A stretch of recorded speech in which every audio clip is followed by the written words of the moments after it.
नमस्कार, भारत 24 देख रहे हैं आप और आपके साथ हूं मैं आयुषी शेखावत। और चलिए अब आपको दिखाते हैं 24 मिनट में 24 बड़ी और अहम खबरें। बीजेपी अध्यक्ष जेपी नड्डा आज नागालैंड और सिक्किम का दौरा करेंगे। जेपी नड्डा आज पार्टी का संकल्प पत्र भी जारी करेंगे। कोहिमा में जनसभाओं को संबोधित करेंगे। एनडीपीपी की संयुक्त रैली में होंगे शामिल। नागालैंड के सीएम नेफ्यू रियो भी मौजूद रहेंगे। हालांकि नागालैंड में बीजेपी के उम्मीदवार काजेतो किनिमी के अकुलुतो विधानसभा क्षेत्र से फिर से निर्विरोध चुन लिया गया है उनको, क्योंकि उनके एकमात्र प्रतिद्वंदी और कांग्रेस उम्मीदवार थेकाशे सुमी ने अपनी उम्मीदवारी वापस ले ली। और चुनाव अधिकारी ने बताया है कि शुक्रवार को नामांकन वापस लेने का आखिरी दिन था। 68 साल के भाजपा उम्मीदवार के निर्विरोध चुने जाने के तुरंत बाद किनिमी के समर्थकों ने जश्न मनाना शुरू कर दिया। जश्न का माहौल भाजपा के लिए, क्योंकि कांग्रेस के उम्मीदवार और इकलौते प्रतिद्वंदी ने अपना नामांकन वापस ले लिया। आखिरी तारीख थी नामांकन वापस लेने की और ऐसे में निर्विरोध भाजपा जीत मनाती हुई नजर आ रही है। केंद्रीय मंत्री अमित शाह का एक दिवसीय दौरा हरियाणा के लिए बड़ा अहम होगा। केंद्रीय गृह मंत्री आज हरियाणा के करनाल पहुंचेंगे।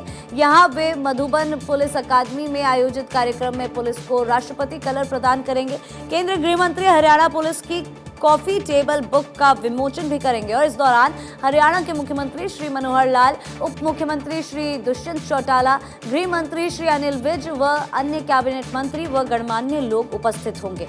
गृह मंत्री अकादमी के वच्छेर स्टेडियम में आयोजित होने वाली परेड की सलामी भी लेंगे। तो वहीं राष्ट्रपति कलर पुरस्कार देश की सेवा करने और कानून व्यवस्था बनाए रखने के लिए हरियाणा पुलिस की कड़ी मेहनत और समर्पण का भी एक प्रमाण है।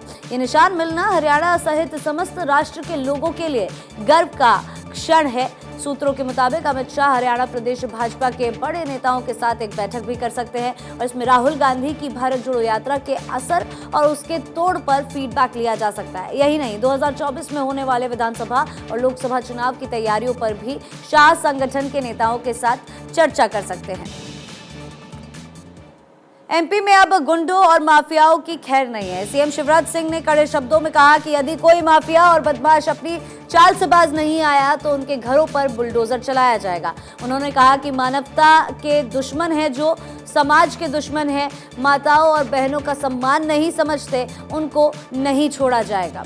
तो मध्य प्रदेश के मुख्यमंत्री शिवराज सिंह चौहान ने ये साफ कर दिया है कि अब अपराधियों के मंसूबे कामयाब नहीं हो पाएंगे। खुले मंच पर चुनौती दी गई है अपराधियों को। कहा गया है कि गुंडों के घर पर अब बुलडोजर चलेगा। जो मानवता के दुश्मन है, समाज के दुश्मन है, एमपी में गुंडों और माफियाओं की खैर नहीं। और ऐसे में सीएम शिवराज ने कहा कि गुंडों के घर पर बुलडोजर चलेगा। साफ तौर पर एक चेतावनी खुले मंच से गुंडों को दी गई है कि अगर उन्होंने गुंडागर्दी करनी नहीं छोड़ी तो उनके घरों के ऊपर बुलडोजर चलाया जाएगा, जिसका प्रमाण सरकार पहले ही दे चुकी है। ऐसे में माताओं बहनों की जो इज्जत नहीं करेगा वो भी सरकार के निशाने पर रहेंगे। गृह मंत्री अमित शाह ने बिहार के मुख्यमंत्री नीतीश कुमार से बातचीत की है। नीतीश कुमार और अमित शाह के बातचीत ये शनिवार को ये बीच में बातचीत हुई इन दोनों के। और हालांकि इसकी जानकारी सोमवार को आई। रिपोर्ट के अनुसार गृह मंत्री अमित शाह ने ये बातचीत बिहार के राज्यपाल में केंद्र की ओर से किए गए बदलाव की जानकारी देने के लिए की है। बता दें कि केंद्र ने देश के कई राज्यों में नए राज्यपालों की नियुक्ति की है और इसके अलावा कई प्रदेशों के राज्यपाल बदले गए हैं। इसी कड़ी में बिहार के राज्यपाल को भी बदला गया है। फागू चौहान पहले बिहार के राज्यपाल थे, लेकिन हालिया फेरबदल के बाद उन्हें मेघालय का राज्यपाल बना दिया गया है। बिहार के मुख्यमंत्री नीतीश कुमार ने कहा कि उन्हें गृह मंत्री ने राज्यपाल बदलने जाने की जानकारी दी थी। देखिए, यहाँ पर आपको बता दें गृह मंत्री अमित शाह की बातचीत हुई थी और क्योंकि कल ही राष्ट्रपति द्रौपदी मुर्मू ने वो लिस्ट जारी कर नियुक्ति की थी, नए राज्यपालों की सूची कल मिली थी, तो ऐसे में गृह मंत्री अमित शाह ने इसी पर बातचीत की। देश आज पुलवामा हमले की चौथी बरसी मना रहा है। आज ही के दिन साल 2019 को नफरत को पूजने वालों ने ऐसा जख्म दिया जिसे भरना नामुमकिन है। 14 फरवरी, जिसे मोहब्बत का दिन भी कहा जाता है, उसी दिन कायरो ने अपनी कायराना हरकत को अंजाम दिया। जम्मू कश्मीर के पुलवामा में आज ही के दिन आतंकवादी हमला हुआ था।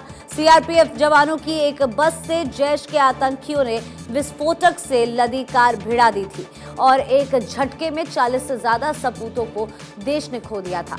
उस खौफनाक मंजर को फिर कोई भी याद नहीं करना चाहता था, लेकिन इसीलिए इंडियन एयरफोर्स ने बदला लिया, जिसे बालाकोट एयर स्ट्राइक के नाम से जाना जाता है। एयरफोर्स ने आतंकियों को उनके घर में घुसकर मारा, नेस्तनाबूद कर दिया। वो दिन था 26 फरवरी 2019। इंडियन एयरफोर्स ने बालाकोट में घुसकर आतंकवादियों के कैंपों को निशाना बनाया था। बालाकोट एयर स्ट्राइक के बाद भारत की ओर आ रहे पाकिस्तानी F-16 को भारत को सूरवीर विंग कमांडर अभिनंदन ने अपने MiG-21 बाइसन से तबाह कर दिया था।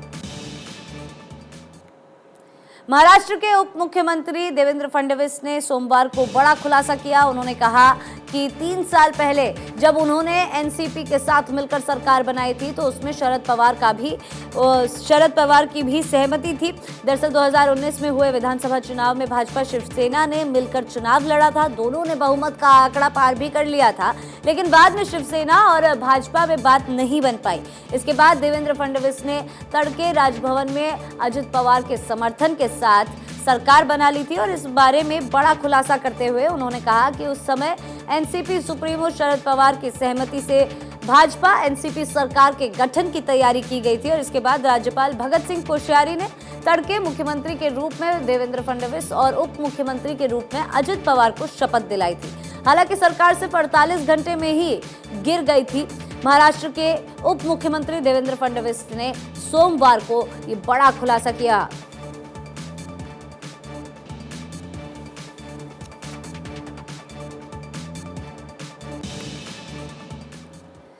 जेडीयू के पूर्व एमएलसी गुलाम रसूल बलियावी के बयान पर सियासत अब तेज हो गई है। चौतरफा बलियावी पर जुबानी हमले हो रहे हैं। बीजेपी प्रवक्ता विनोद शर्मा ने कहा कि प्रधानमंत्री नरेंद्र मोदी का आभा मंडल विश्व स्तर पर पहुंच चुका है।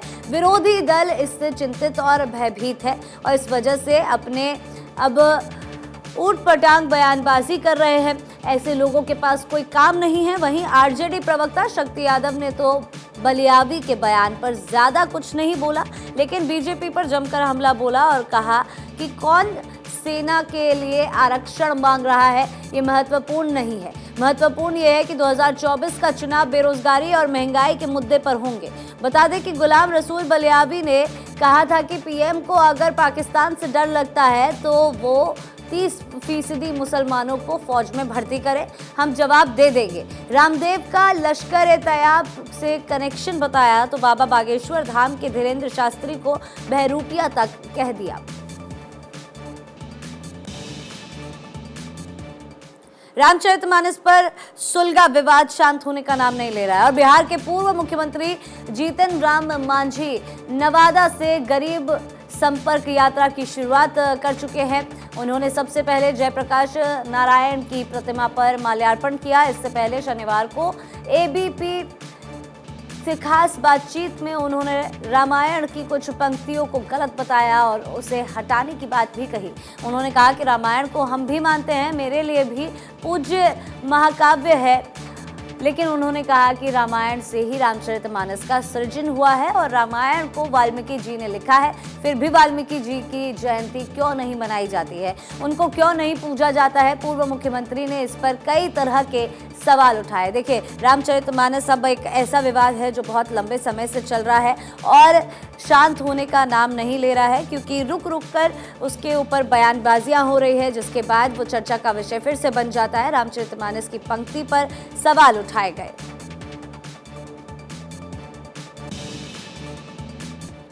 बिहार के गया में सुरक्षा बलों ने नक्सलियों की साजिश को नाकाम कर दिया है। एसएसबी का कहना है कि प्रतिबंधित नक्सली संगठन भाकपा माओवादी के गतिविधि की सूचना मिली थी और सूचना के आधार पर सर्च अभियान चलाया गया। सर्च अभियान के तहत पुलिस को 5 केन बम मिले। आईडी बम को एसएसबी और जिला पुलिस टीम ने बरामद किया है। 42 डेटोनेटर, 40 मीटर इलेक्ट्रिक वायर हुआ बरामद। केन बम को बरामद करने के लिए लगातार टीम जुट गई है।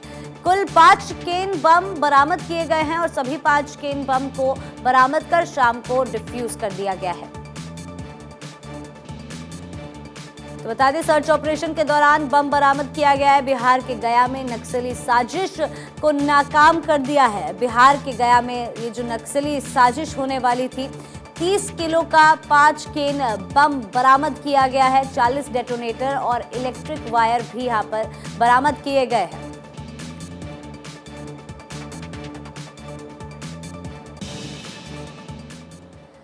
दिल्ली एयरपोर्ट से अब नहीं भाग पाएंगे वांटेड क्रिमिनल्स। वांछित चल रहे अपराधियों पर नकेल कसने के लिए पुलिस सेफ सिटी प्रोजेक्ट के तहत अब कड़े कदम उठाए जा रहे हैं। पुलिस सेफ सिटी प्रोजेक्ट के तहत अब दिल्ली एयरपोर्ट पर लगे सीसीटीवी कैमरों में फेस रिकॉग्निशन सॉफ्टवेयर का इस्तेमाल किया जाएगा, जिससे कैमरे के सामने आते ही वांटेड क्रिमिनल की सूचना पुलिस मुख्यालय तक पहुंच जाएगी। सूत्रों की माने तो मई तक ये प्रोजेक्ट शुरू हो जाएगा और अब तक देश में किसी भी एयरपोर्ट पर अभी तक ऐसी सुविधा नहीं है जिससे अपराधियों को देश के भीतर सफर करते समय पकड़ा जा सके, क्योंकि उसकी पहचान ही नहीं हो पाती।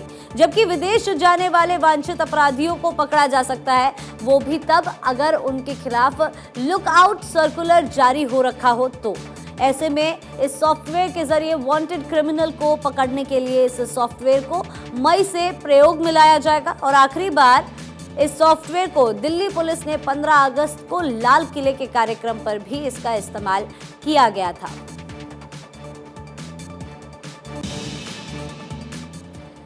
एशिया का सबसे बड़ा एरो शो एरो इंडिया 2023 का आगाज हो चुका है। प्रधानमंत्री नरेंद्र मोदी ने इसका उद्घाटन किया। पीएम मोदी ने एयर शो को देखा और इस दौरान वायुवीरों ने अपना दमखम दिखाया। पीएम ने कहा कि नई सोच, नई अप्रोच के साथ आगे बढ़ रहा है भारत। फिल्मी सितारों और खिलाड़ियों के साथ स्टार्टअप जगत के लोगों ने पीएम से मुलाकात की। एयर शो में भारत की आत्मनिर्भर शक्ति का प्रचंड प्रदर्शन हुआ।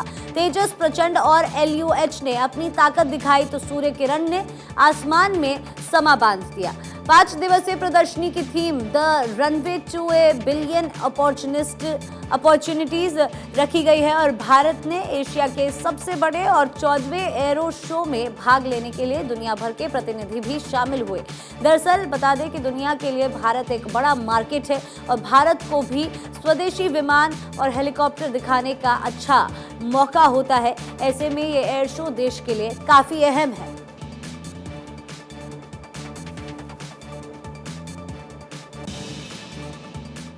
दिल्ली मेयर चुनाव चौथी बार टल गए हैं। आम आदमी पार्टी की मेयर प्रत्याशी शैली ओबरॉय ने याचिका लगाकर मनोनीत पार्षदों को मेयर चुनाव में वोटिंग राइट देने के फैसले को चुनौती दी है।